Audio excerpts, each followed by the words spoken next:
2019년 6월 고2 나형 29번 문항을 풀이해 보겠습니다. 문항의 포인트는 삼각함수 그리기죠. 이제 그림을 그리는데 이 문제는 제1사분면을 지나가지 않도록 그려주는 게 문제의 핵심이 되겠죠. 자, 그러면 이게 무슨 얘기냐면 저희가 사인 그래프는 한번 생각을 해보면 저 같은 경우는 이렇게 반복이 되는 그래프였잖아요. 사인 그래프가.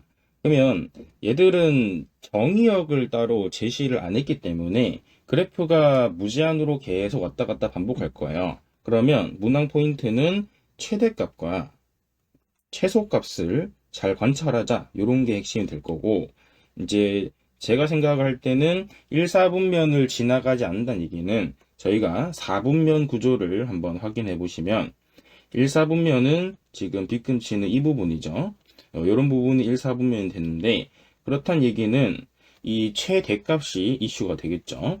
최대값이 1, 4분면을 지나가면 안 되니까 그러니까 이제 예를 들어서 이제 이런 사인 그래프가 있으면 얘는 1, 4분면을 안 지나가니까 가능한 상태인데 만약에 이렇게 올라가게 되면 1, 4분면을 지나가니까 이제 불가능한 상태다 이렇게 생각하면 되고요. 그러니까 저 같은 경우는 이제 이 최대값이 제일 커봤자 0 이하가 돼야 된다라고 생각을 하는 게 문제의 핵심이 되겠다, 맞죠?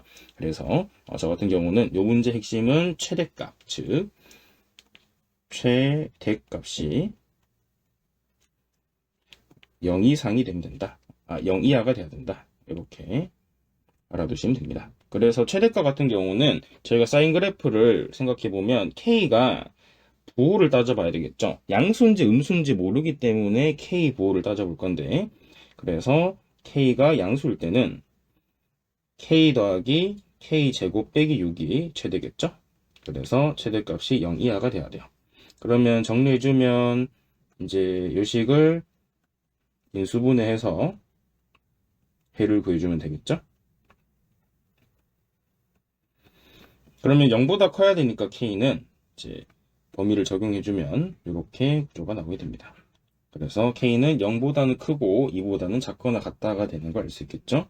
만약에 두 번째 경우는 K가 음수일 때죠. 음수일 때 같은 경우도 생각을 좀 해보면 얘들이 마이너스 K 그 다음에 K제곱 빼기 6이 되겠죠. 왜냐하면 음수일 때는 최대값이 이제 여기가 마이너스 K가 되겠잖아요. 그렇기 때문에 음수일 때는 마이너스 K가 됩니다.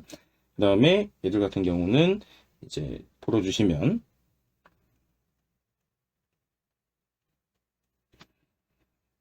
이렇게 쭉 부등식을 풀어주면 되겠죠.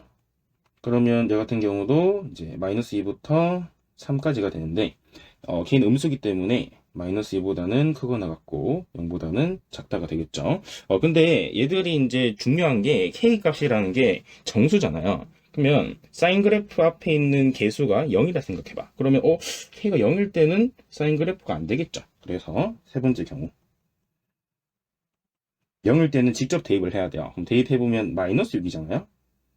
그러면 y는 마이너스 6이니까 이미 이렇게 그려주면 이제 1, 4분면 안 지나가죠. 그렇기 때문에 k가 0이 될 때도 포함을 해줘야 됩니다. 그래서 포함을 해준 것까지 하면 마이너스 2부터 2까지가 되겠죠. 그래서 정수는 총 5개가 나오게 되겠다. 그죠? 그래서 이제 문항을 좀 잘 낸 게 이게 사인 그래프라고 생각을 하게끔 하다가 K가 0이 되는 순간에는 이제 그때는 사인 그래프가 안 되죠. 그렇기 때문에 이런 문제를 또 변형할 수 있기 때문에 잘 알아두시는 게 중요합니다.